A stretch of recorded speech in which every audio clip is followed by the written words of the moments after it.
TenFour. Two.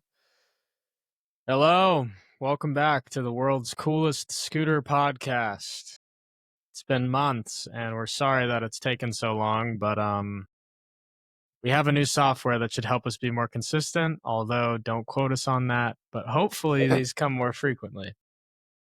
Today we came back because there's a lot of things going on in the scooter world, and tariffs are a big one. I'm sure a lot of people see fear-mongering on the internet and just stuff hitting the fan, and you think, oh my God, scootering's finished, it's done. So that's why we brought in our good buddy, Michael Pytel, who's our number one favorite insider on the scooter scene. He's the shop ECX CEO, and he's got his hand on the pulse for what it means to run a retail scooter store in America.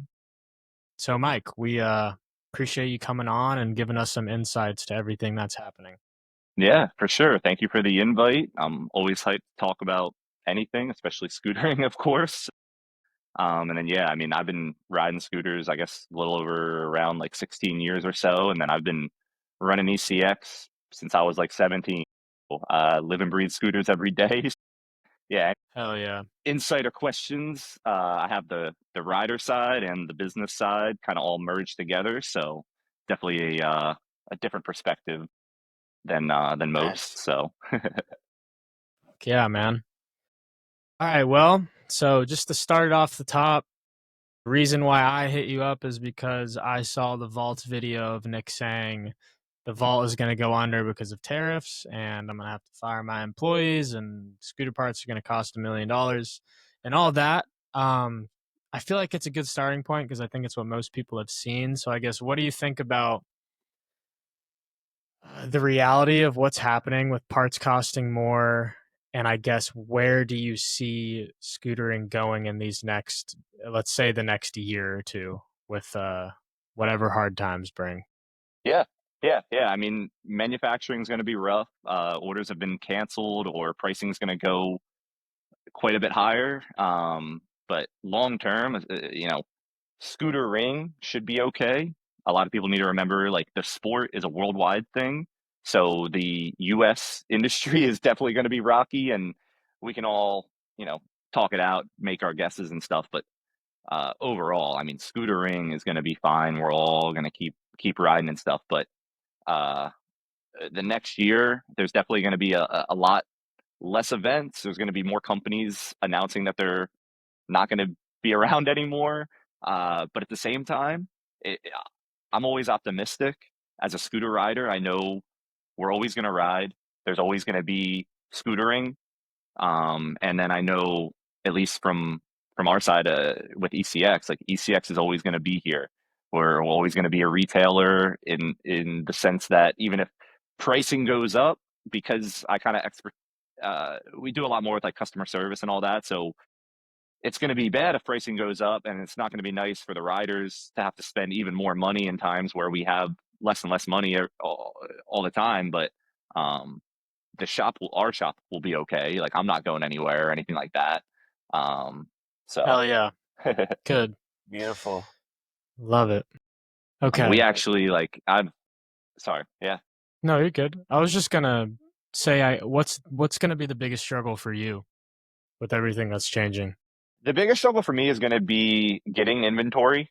Um, the past couple of years, like, maintaining inventory has already been difficult because with overhead and the amount of events and travel that we've been doing and stuff and filming, uh, you know, it's not getting the sales that's hard. It's maintaining an inventory and regaining the inventory with everything going on and all the expenses piling up and stuff. But uh, the hardest part's definitely just going to be like getting inventory in the shop, because it's already happening that distributors have less inventory or aren't planning to get more. A lot of people are doing pre-ordering, which, as like a smaller shop that is more customer service oriented or more, you know, I'm not numbers based, I'm scootering based. So it getting inventory and planning out is going to be hard. Like, for as an example of that, many distributors are doing pre-orders, and I, as a shop, I have to predict or know what I'm going to need 2 3 months from now. And a couple companies put out some pre-orders a couple months ago that I'm wishing I knew that I was going to be really busy this week. But couple months ago, I might not have been crazy busy with weather or this or that. And right now, this week, I'm running out of scooters, running out of decks. I need certain things, but it's hard to predict that. And it's going to get a lot worse coming up. Like right now, companies are canceling their Christmas orders. So whatever is going on with these tariffs, it's happened. It's here. Let's say tomorrow everything goes away and the tariffs were pretend and all of it's just gone. Those orders were still canceled. Those parts are not getting made. They're not going to be here under your Christmas tree for the new kid to get into the sport. Um, and so, product is going to be available. We're all going to be able to find a deck, and there's plenty of companies that make, handlebars and this and that. But even if you're making bars in the United States, your material cost probably is going to go up. We get a lot of material overseas. So even if you're doing US based manufacturing, this is going to affect everybody in all the ways. Damn. Yeah, that's rough. So I was thinking the hope would be like Proto and TSI and American companies, they kind of they get off a little bit easier, and they can, we have them to support us if needed. But I guess with material costs, I mean, it's going to be less than just a fully producing the deck overseas. But how much of a markup do you think is going to hit these American scooter companies that manufacture here?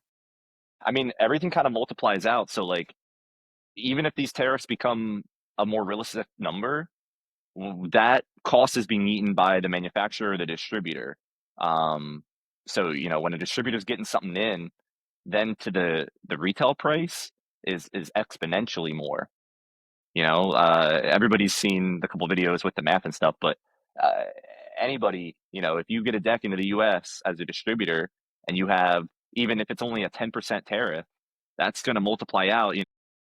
If you have an extra $20 on the distributor cost, the distributor is going to want to make their margin still. They're going to want to make their money. They're going to multiply that out, and then that margin is going to be eaten up by the retailer. And then my cost is going to go up.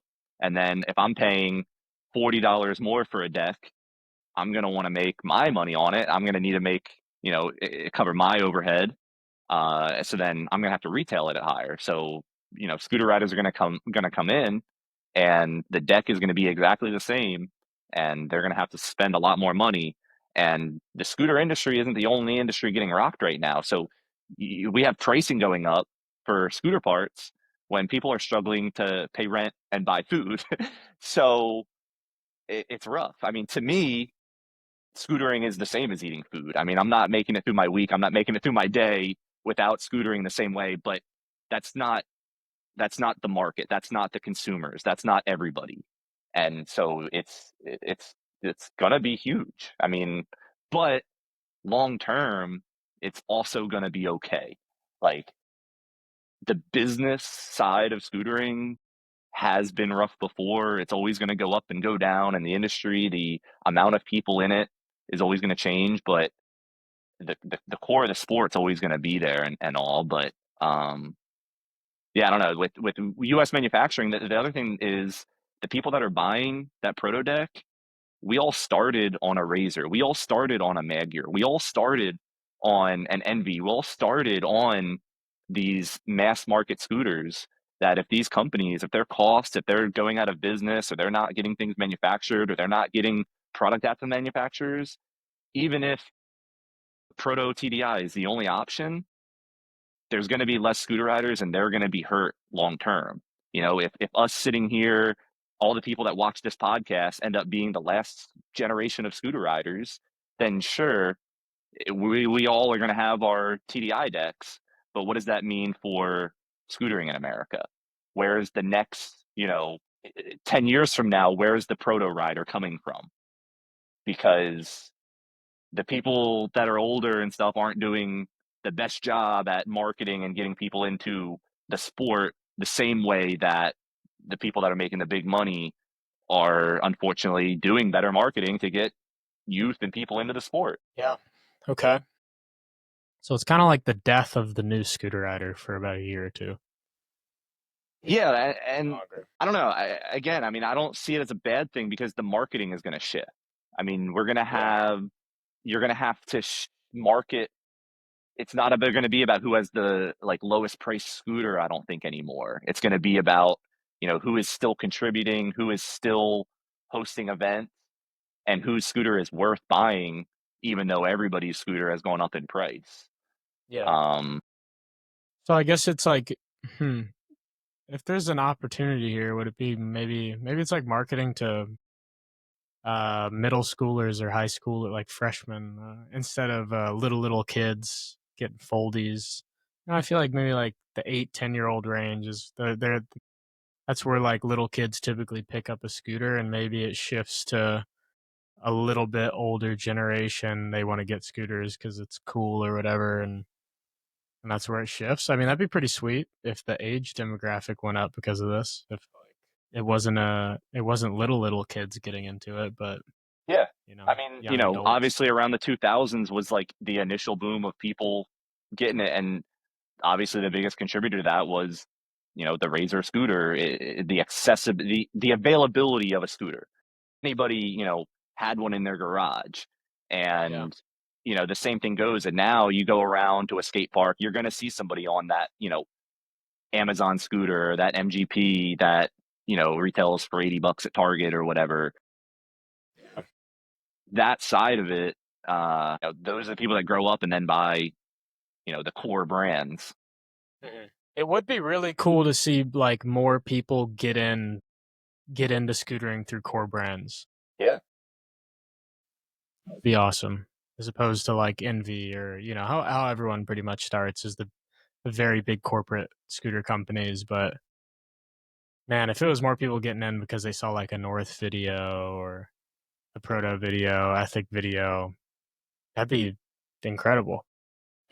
Yeah, I mean, at So least for us here as a retailer the past couple of years, that's been the biggest shift is it's been like 20-plus-year-old guys that are like skaters or bikers really, being like, oh wow, like I'm seeing more and more, like I see this and I see that and I want to finally try it. And maybe that's like an around here thing, but I get it online too, because the past couple of years we blew up on TikTok and like the biggest thing was people calling me up and they were being like, yo, I bike and I saw you on TikTok and I didn't know you could get a scooter for a 6 foot tall guy and all that sort of stuff. And they just hadn't seen the marketing because usually, you go to the skate park and that's where you get exposed to scootering. Or you're on YouTube and you're watching a video and then you get that Lucky ad or that MGP ad or whatever it is. If you're just a random, skater or biker, that's what you've been exposed to.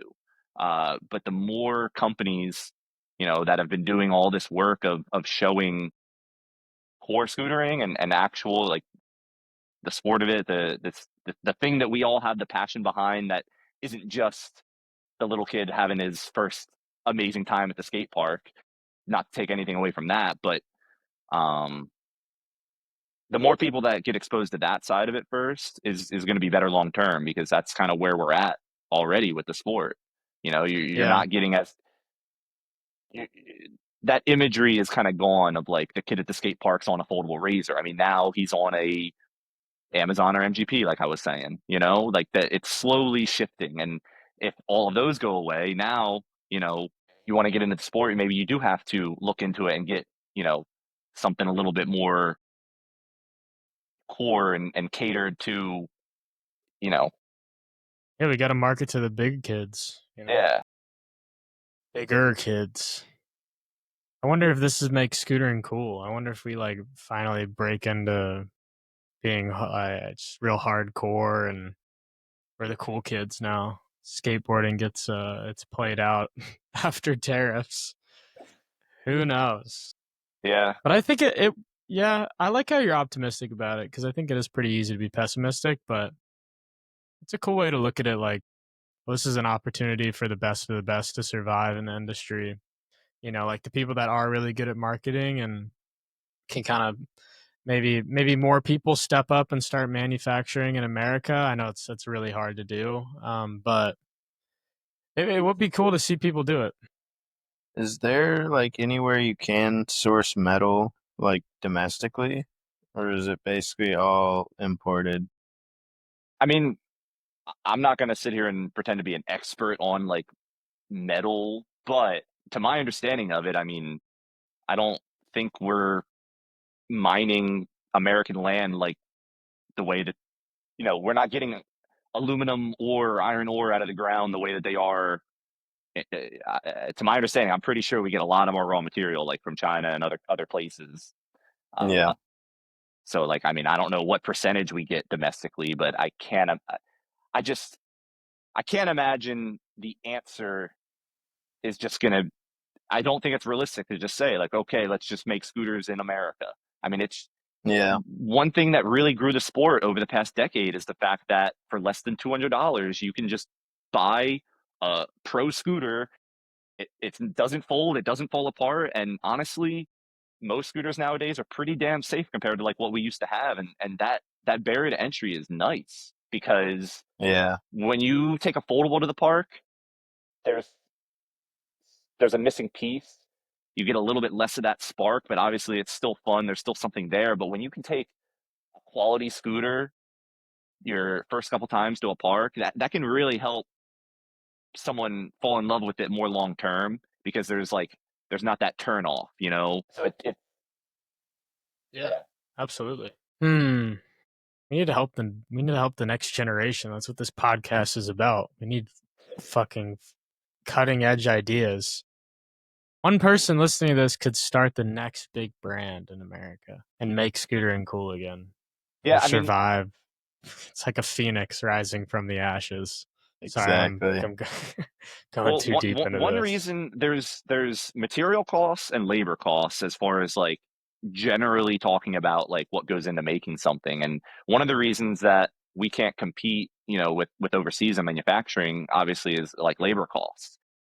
What I love about the scooter industry is that like if you really want to, like scooter riders can put the work in, and scooter riders are skilled, cheap labor.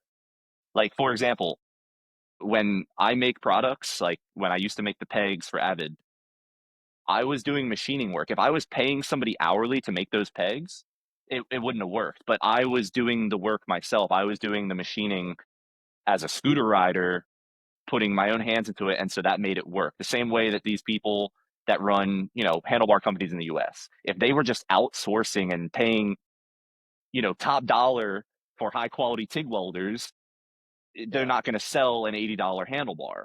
But when they do the welding themselves, you're getting skilled labor without paying for skilled labor. So scooter riders need to realize that like they are a valuable asset, and a lot of companies don't realize that or have taken advantage of that yet. And that's one thing that like Yeah. I've kind of sat and just seen over and over and over again. Scooter riders get overlooked. Companies, big money companies, would rather find a random person with a degree then understand that riding for 10 years is 20 times more valuable than any college degree in business would ever be. Because anything that you can learn like on the business side is going to be obtainable in comparison to what you could never learn on the scooter rider side. You could be the best businessman ever, but you can't learn a culture. You can't learn a lifestyle. You can't live a life Yeah. shy, as opposed to when you live a life of a scooter rider and then go into business. You can learn all the things you don't know a little bit better. And I'm not trying to take away from anybody or anything or whatever, but No, it I makes obviously sense. am a It's big just yeah. passionate person about the fact that scooter riders, especially now, 20 years into the industry, 10 plus years of having really what I'd consider is like not an established industry, but it's not, it's here. Like this is an industry. There's businesses. So the past decade, you can't deny the scooter industry's existence. And now we're in a position where like more of the workforce could be scooter riders and it's not utilized. So this could be an opportunity, like for example, me and a handful of guys here have been getting into manufacturing wheels. Nobody, you know, on a large scale is doing that in America, other than like a handful of manufacturers. But in comparison to how many scooter companies make wheels overseas, it can work when you do the labor. Yeah. So That's a good way to put it. We need more people to fucking nut up and start building scooters. I It's not gonna be gen me, but please, anyone, yeah. please. I genuinely think like a big part of it is like the companies that make it make sacrifices. The owners, you know, they make choices. Like Yeah. you're not gonna nobody is gonna go out there and start a scooter company and start making money within a year or two. That's just not how it happens with it. Mm. So, if for anybody that's watching this, like it'll work. Like you can go out there and you can create, but just understand that's that's the reward. A lot of scooter riders, people in general, go into things with the wrong reward mindset. Like every day that I run this shop, my reward is helping scootering. I have riders come in and they're like, wow, like I didn't know this existed, and now I can, come in and I can look at something and stand on something, and that is so important to me. Or I have a rider, I have people like recently. I was saying a lot of guys got back into riding. I had guys that had shopped in my first store when I was a teenager selling scooters out of a container, and they came in here to my warehouse that I've had for I guess over 7 years now, and they're like, "Hey, I haven't shopped with you in 8 years, 9 years. I'm getting back into it." That's And crazy. there's something, that's the reward I get is Yeah. those relationships, that feeling like I helped someone because when they saw a video 10 years later that made them want to go to the skate park, they knew that they could drive to me, get a scooter and get to the skate park. And that's important. And the other end of that is like when I get to help people that like bought a bunch of stuff online and they don't know how to put it together. They have HIC forks and they have an SCS clamp and they have standard bars, and then they come into the store and I can help and I can make a difference. That's the reward. But when people go into business, they're scooter riders starting a scooter company, and for some Mhm. reason they think the reward is going to be a paycheck. They think, oh, if I make this deck and it's the best thing ever, I'm going to make enough money to live off of. And that's the wrong reward. It's obviously you need to live off of the money that you're making, but you're going after the wrong reward. Too many Yeah. scooter riders are trying to go after a monetary reward, and then when they don't get it, they quit, they give up, they fall short, and then they're like, "Oh, it was never going to work." Like, no, you're chasing after the wrong thing. Like, Yeah. we need to build the industry. We are not in an industry that facilitates like someone just starting a company and making money. When you start a company in this sport, like that's a sacrifice. You are giving to the sport. You shouldn't be taking away, and that's why I'm optimistic in these times. Is because when the industry dips and people's revenue drops, and all of a sudden they can't It'll sift out the people that don't really love it and are just collecting a paycheck. exactly. It'll And definitely I've do been that. through many of these cycles, and Yeah. every single time that the industry is, oh, scootering's dying, the industry is dying, this company's closing, the only people that have ever complained and closed and left, other than, all right, sometimes I need to watch my words. I don't like to say the only people. I don't like to, so not the only people, but the majority of the companies that have like left or quit or gone out, a couple years go by and scootering's fine. Like, like when Fortnite came out, there was this whole big thing of like, oh, nobody's going to scooter anymore, and all the companies are going. And then a couple years go by, and scootering was in the prime time again, and everybody, oh, this is the next big money maker, and this, and everybody's always, it's always going to go up and down. And what you need to remember is, shut up and go ride your scooter. Like, it, just you're never gonna. There's never going to be a time where you can't ride because tariffs went up. That doesn't equate. Like it's going to be rough. Tariffs go up, pricing goes up. You're going to have to work your job harder to do this thing that you love on the weekends. That sucks. That's bad. But you're still going to be able to do this thing that you love. You don't have to quit riding because the deck went up in price. Obviously, it sucks. It's rough. Scooter, but the only reason scootering is going to die is if everybody has that sort of a mindset. If everybody just says, "Oh, okay, I'm not going to try." That's the the only way only reason. scootering dies is if it stops being fun to scooter, which I don't think that'll happen. I mean, I don't know, maybe it's because I got into scootering when we didn't have all the parts and I still found all the fun and love that I did with it, that maybe that's why I know that we're going to be fine. Because if you take away every manufacturer right now, let's close every manufacturer, every distributor. I'm I still have a welder. My buddy still has a pipe bender. Uh, People are always going to scooter. Businesses are born out of necessity. Rad, he didn't. They didn't go, oh, let's make money. No, they said, yo, I'm tired of breaking my fucking bars. Like, it, it, the only businesses that last are ones that truly solve a problem or something like that, and that comes out of necessity. So I'm not worried about scootering. I And the love other that. thing too is, like I mentioned, scootering is worldwide. So like, let's say I'm wrong and this rocks everybody so much harder than I knew, and scootering does die in America, and I don't sell enough scooters to pay my rent. Let's say I'm wrong and that happens. You can still buy a scooter overseas. You might have to pay a little bit more in shipping. You might have to pay, it might suck, but like people are still going to scooter.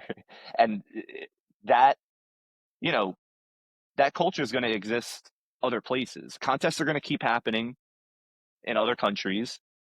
Events are still going to be popping off. Pro riders are still going to be making videos. People are still going to be vlogging.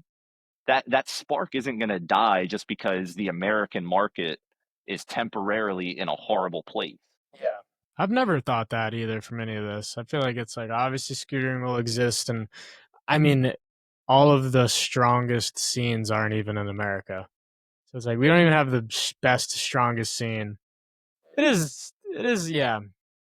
It's sad thinking about American scootering dying out a little bit though, because that's my favorite kind of scootering. I feel like American scootering is, and I mean, maybe I'm biased, but that's my favorite scootering to watch, and that's my little tight niche community. So man, it's just I really hope there's people that step up and just really make the most out of a bad time, and kind of, because there is opportunity. Like there's going to be companies that are going out of business. It's just going to happen. I'm assuming if this doesn't get reversed.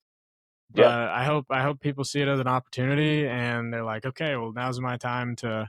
I could really take over a space in this market right now and do things the way I wanted to, just because they love to.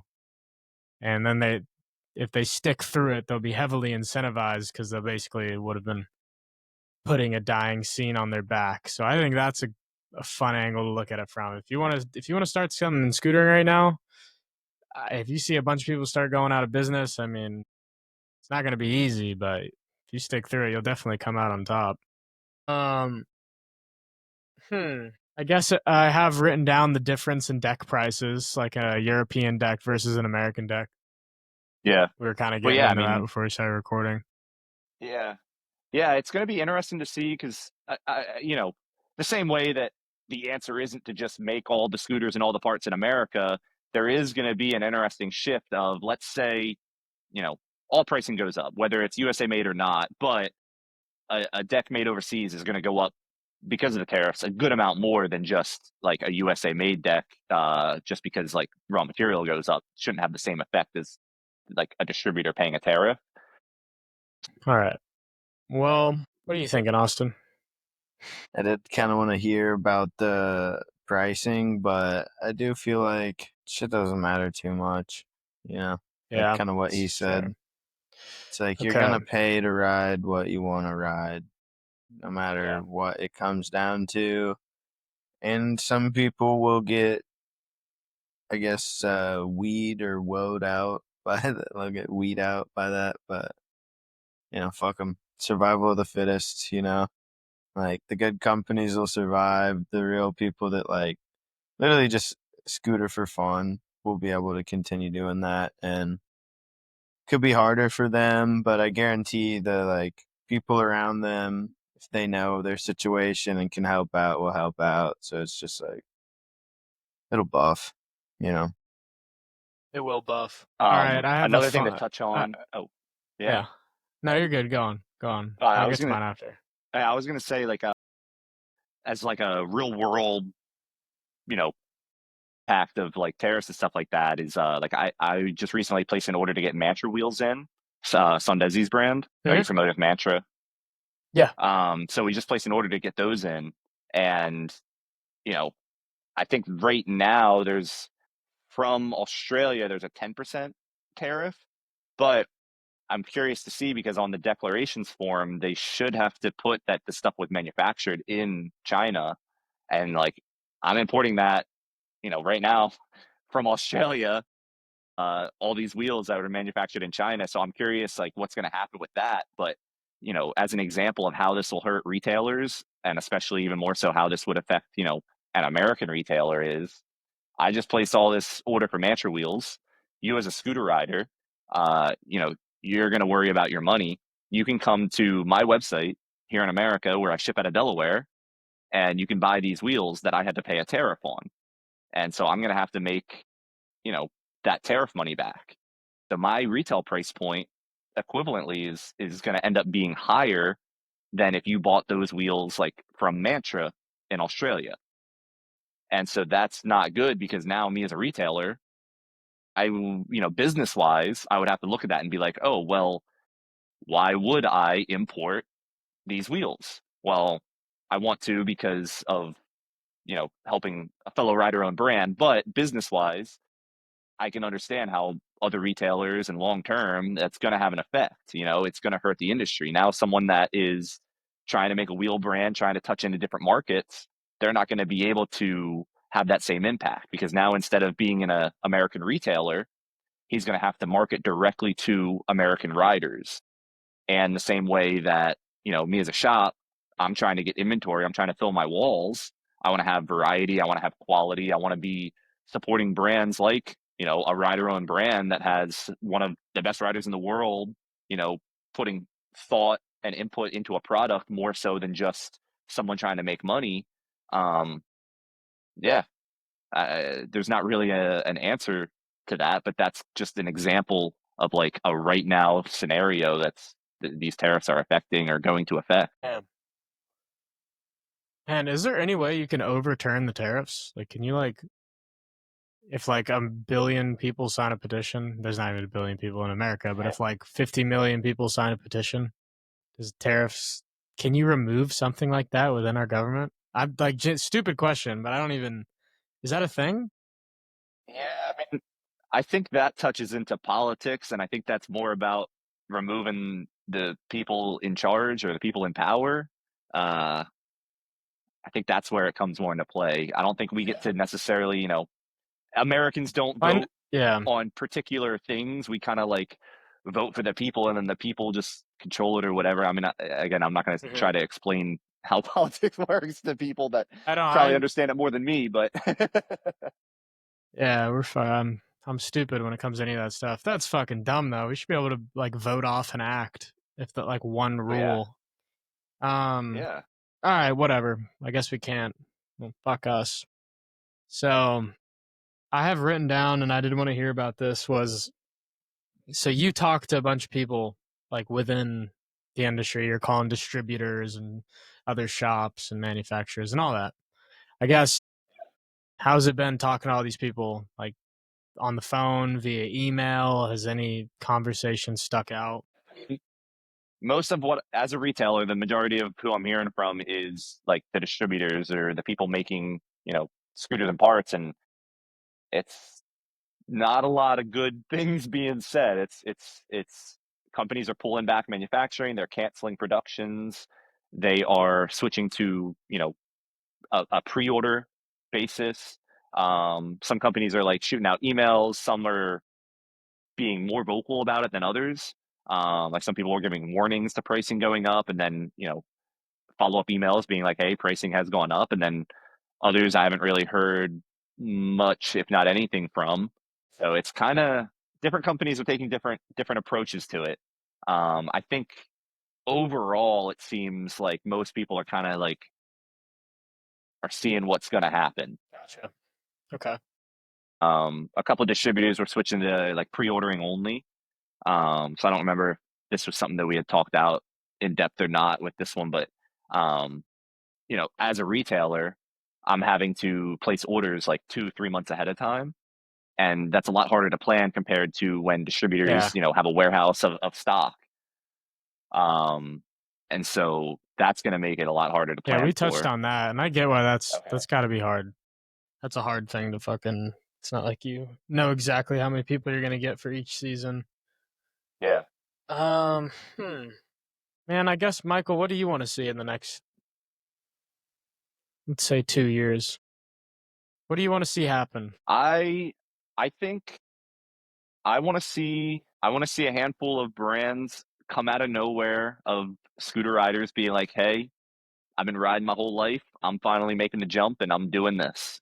And I want to see somebody there's a missing piece in the market for scootering of like you can't make like a complete scooter competitive in America because like most bearings, or certain components just aren't realistic or competitive. But I want to see more scooter riders trying, more scooter riders putting that effort forth to manufacture products because like I said, I mean, if you have a job right now, like you don't even need to make that jump of like quitting your job and starting a company. Like you can put the work in to figure out how to get something manufactured to where if somebody's complaining of like, oh, well, we can't get this now, we can't get that now, like, no, you can make it. We can do this. That's where the industry has come from before.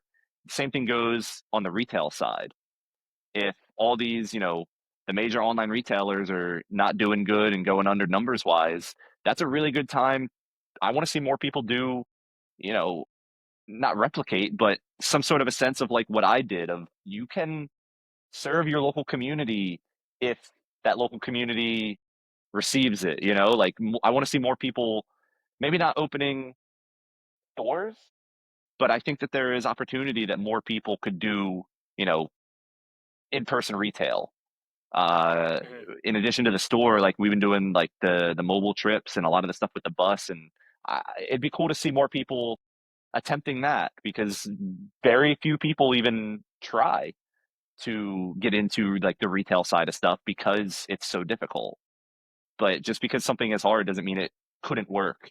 And if anybody's kept up with my life at all, you should know that like if you care and if you want to, like you can make scootering work on the business side. Oh yeah, I would love to see like 4 or 5 different scooter riders that all have manufacturing jobs.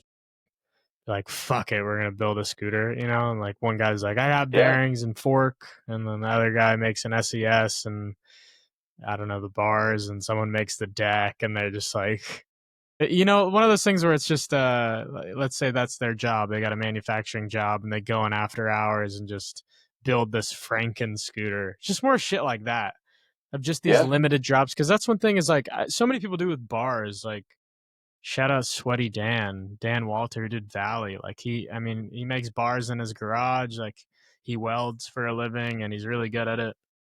And he just makes bars at his house, and I fucking love that. I loved the bars too. They just came out. There was like a certain, I don't know, they were genuine. I don't know how to put it, but they were just good, genuine bars. That somebody sat there and welded these things, gave them care. I would love to see someone do that for a fucking deck. Just make another deck in America with their free time. Not even to like if they gotta, not even to sell a bunch of them. Just be like, fuck it, I'm gonna make 10, and I'm gonna sell them to 9 of my homies, and I'm gonna ride one of them. I'd love to see that for more parts because I think people do it for bars. I really don't see it often for like forks or decks. I've always been I don't surprised know. the Maybe you lack see it of more. forks. Like you said, like not saying like everybody does bars, but it is one of the more like obtainable things to manufacture on a scooter. Uh, but like if you know how to TIG weld, like look at Midnight, like those forks. They, I'm Yeah. surprised more people haven't done forks. As somebody that I'm riding steel forks, I've outside of the lack of steel forks on the market, I've always preferred to ride steel forks. I think if Mhm. more people developed steel forks the way that our industry has developed aluminum forks, we'd be in such a different place right now. So I'm always surprised more people aren't manufacturing forks in America. Or, I was always surprised more people weren't manufacturing wheels, like hand pouring wheels. And so like we've been spending the past couple of years getting that figured out. And to where now like we can hand pour wheels and we make the cores and we, can do it all here in house. So I'm excited to like be able to release that and you know get that going. And like the timing has kind of worked out perfect. Like we've been putting in a couple of years of work on like refining, the manufacturing process and the formulas and all. And now we're about ready to launch right as, you know, overseas manufacturing is going to drop as far as what we're getting in the US and stuff. So timing right now Yeah. is going to be good for us in particular, but for anybody, like you were saying, to just kind of get into it. Yeah. I want to see more one-offs. I want to see more people making like just random shit, only making 15 of them, and selling to their friends. Just that homegrown. Yeah, those are the bars I'm riding. Yeah. Homegrown. But that's another Shout example, out. the guys making bars. Yeah. Yeah, you said homegrown. So Yeah. but yeah, I've It's a like, good name. have you ever watched like how grips are manufactured like in China? No, I have no Like idea.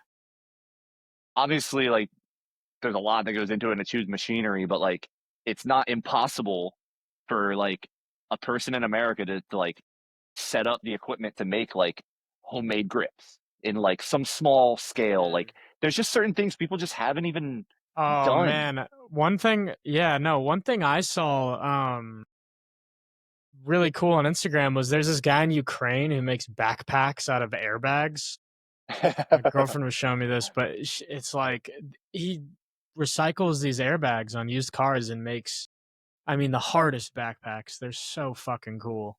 Um, we like, couldn't you take used tires and make grips, or like I want to take see some? somebody There's take got to be some broken crazy decks. resourceful. No, Yeah. yeah, I want to see somebody take broken Okay. decks, melt them down into cylinders, and then Oh like fuck. machine SCSs out Yes. of it or clamp. Like, so, like I don't know. I don't Dude. even know if that would work. Like, I'm not that knowledgeable about There's gotta be metallurgy or something like whatever.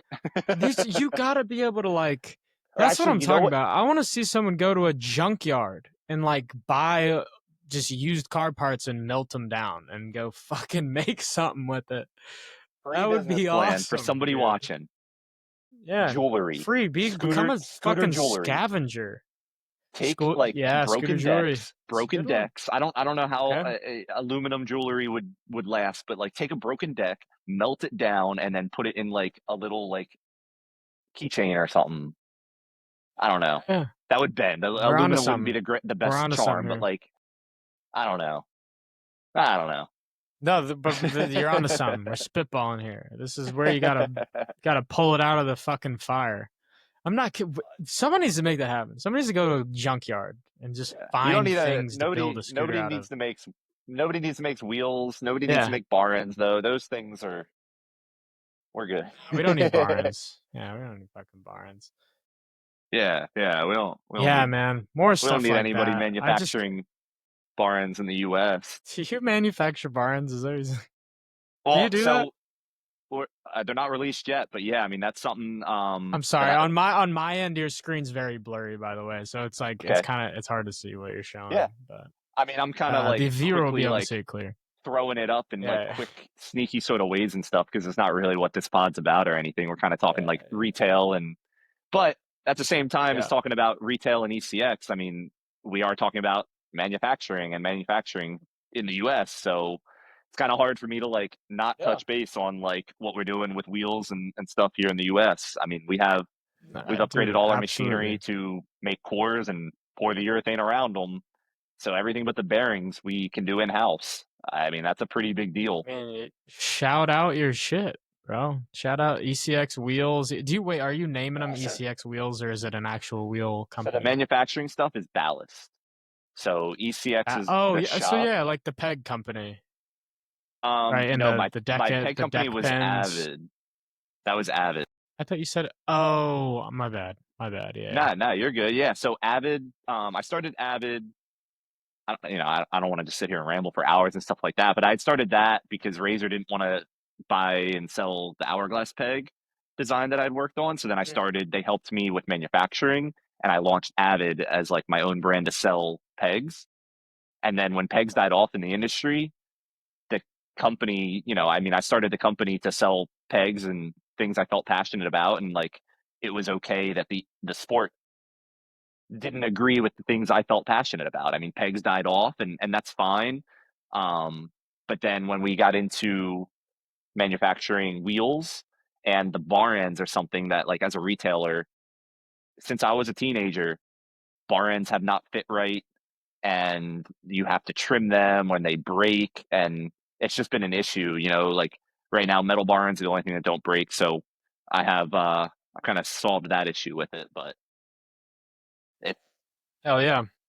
it's an example of, anybody that's out there that's complaining about something about scootering, fix it. Don't complain Yeah, about fix it. it. Put the work in, do something about it. So many people that have negative things to say aren't doing anything to change it or make it a positive. Um, so that's your overall question was like, what do I want to see the next year or two? I want to see scooter riders really put the work in, because if we don't, then things could die off. Scootering will always be around, but we don't want a dead industry with a bunch of people riding, because that's just, Yeah. then there's no future events, so there's nothing to look forward to. Like, it's Yeah. good and fine. Like, I'll always That's a ride my big thing scooter. too I'm with fine, but events. Events, people are gonna have to step up for events, which is like if there's not money, which all the money in America could it's probably gonna go away for a little bit for scooter events. yeah, no, But but that's that another thing comes of into like people scooter making riders can put the cool labor in. ass things.